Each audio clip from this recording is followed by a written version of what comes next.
I remember when I was much younger, I tried to assemble my bed by myself, so I threw away the manual and I began to try to figure things out myself. It seemed pretty obvious how things should work, and after a long time had passed, I felt like I was finally getting somewhere, like I was almost finally finished and ready to experience the best sleep I had ever experienced in my life. So I left, and then when I returned a few hours later at night time, oh my goodness, the braces underneath the bed had fallen off one by one and the mattress was barely holding together on the bed. Now I tell you this story because I neglected how important the manual was. The manual is like a blueprint of how the bed should be set up. Now the manual, and this is a significant point, the manual is not the actual bed itself, but it gives instructions on how the bed should be set up. In music we have a similar thing.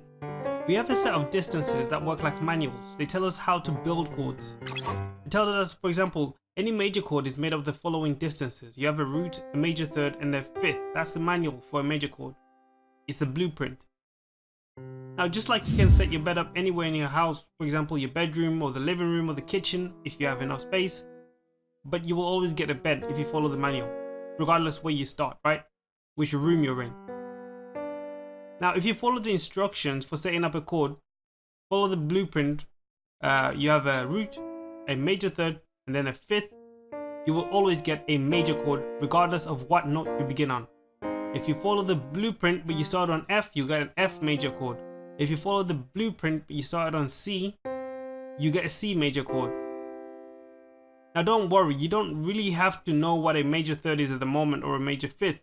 I have a very sneaky and sort of like a cheat code that helps you to find the root, the major third, and the fifth. The distances we learned in the previous lessons will be the distances we use to find the root, the major third, and the fifth.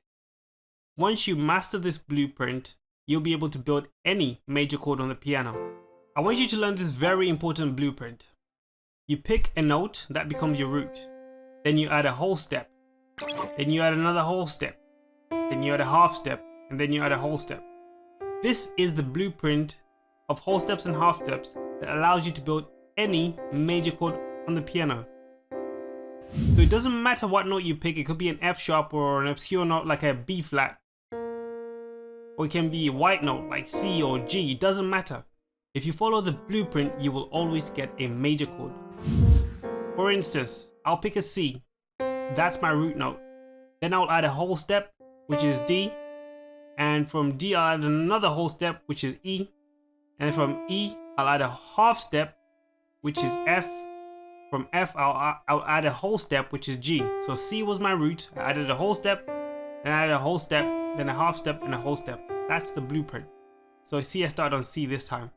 The next step, which is the cheat code, is we take away the second and the fourth finger and we just play what's on the first, what's on the thumb, what's on your third finger, and what's on your fifth finger. And magically, this is always going to be the root, major third, and the major fifth. Now some musicians can instantly jump from the root to the major third and then jump to the fifth because they already know where they are. They already have a good sense of distance, they already know they played these chords before, and you're gonna get to that point. But for now, use half steps and whole steps to find your major third and major fifth. So I'll give you another example just to clarify what I'm saying.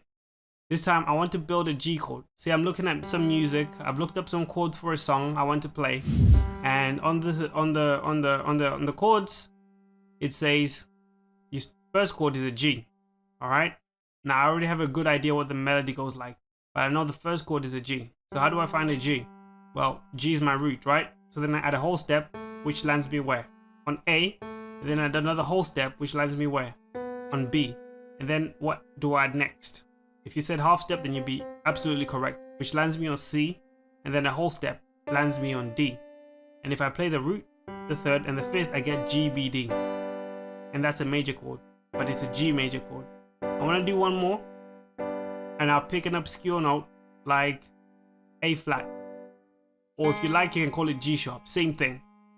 So I pick an A flat, and I add a whole step, lands me on B flat, a whole step again, sorry, lands me on C. Then a half step lands me on C sharp, and then a whole step lands me on E flat.